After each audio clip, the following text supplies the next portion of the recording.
आज आसे जब सुबह सुबह उठी तो खिड़की से बाहर देखते हुए उसका चेहरा मुरझा गया। अरे कहाँ चले गए? कल तो यहीं थे। इतने महीने से रोज सुबह दोनों को देखना उसकी आदत सा बन चुका था, और आज जब दोनों से अपनी जगह पर नहीं थे, आशी को कुछ खाली खाली सा लग रहा था। सुबह सुबह बस वो दोनों के सामने दिख जाते तो आशी का रोम रोम पुलकित हो उठता था। सुबह से हो उठती थी उसकी सांसें। मन एक अद्भुत खुशी महसूस करने लगता, और सबसे खास बात, इन सब का सकारात्मक प्रभाव पड़ता उस मन मस्तिष्क पर, और कमल खुद ब खुद कोई गीत लिखने लगती। पता नहीं क्या जादू था उन नरगिसी फूलों में, बस देखते ही मन मचल उठता। शायद असीम का असीम प्यार भरा था उसमें। आखिर उसी ने तो असी को जन्मदिन पर गमला उसे उपहार में दिया था, और फिर दोनों ने मिलकर उसने नरगिस का फूल का ये पौधा लगाया था। देखो ना असी, तुम्हारे लिए काम सौंप कर जा रहा हूँ। कल से मुझे कंपनी में एक प्रोजेक्ट के लिए दुबई निकलना पड़ रहा है।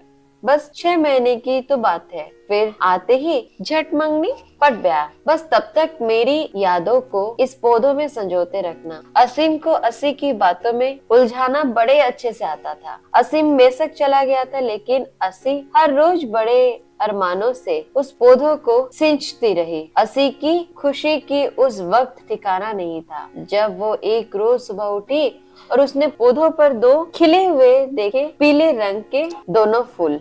बिल्कुल एक दूसरे से जुड़े हुए थे, असी और असीम की तरह। असी रोज उन फूलों को निहारती रहती और असीम को याद करती। असी की रोज असीम से फोन पर बातें होती थी। भले ही दोनों में चलता प्रेम दुनिया से कैसे कम हो सकता था। इस प्रेम की शक्ति ने तो उसे क्या से क्या बना दिया था। कभी किसी को चिट्ठी पत्री में 2 अक्षर ना लिखने वाले असी की कला आज अनवरत चलने लगती थी। अपने जज्बातों को स्याही में भिगोकर क्या क्या ना लिख डाला था उसने। तेरे एहसास में खुद को ऐसा फना कर दिया हमने, जिंदगी बाकी ना बची, ना मेरी साथ और ना तेरी बात। पता नहीं कैसे एहसास थे जो दिल ने निकलकर पन्नों पर बिखरते रहते थे। जब भी मन होता, असी उन नरगिस के फूलों को निहारते हुए खिड़की के पास कागज कलम लेकर बैठ जाती। माँ जब डांटना शुरू करती तब सूझ पड़ती कि कुछ खाना भी है और घर का कामकाज भी देखना है। पता नहीं पिछले कुछ दिनों में क्या हो गया है उसे। पतझड़ की मौसम आ गया था, फूल मुरझाने लगे थे। माली ने पूछकर खाद पानी भी डाला। असीम को फोन पर बताया तो वो भी पहले खूब हंसा और बोला, पतझड़ बीत जाने दो, सब कुछ ठीक हो जाएगा। असी फिर भी आश्वस्त नहीं हो पा रही थी। अब तो बसंत का बहार भी छाने लगी थी।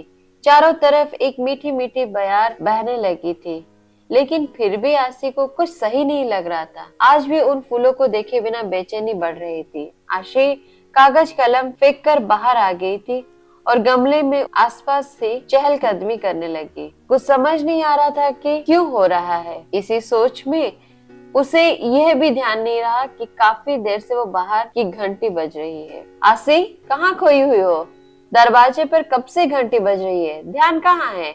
माँ ने दरवाजे की ओर जाते हुए पूछा। इससे पहले कि आशी संभाल पाती, दरवाजे पर असीम खड़ा था, मुस्कुराते हुए और हाथों में नरगिसी का फूल लिए।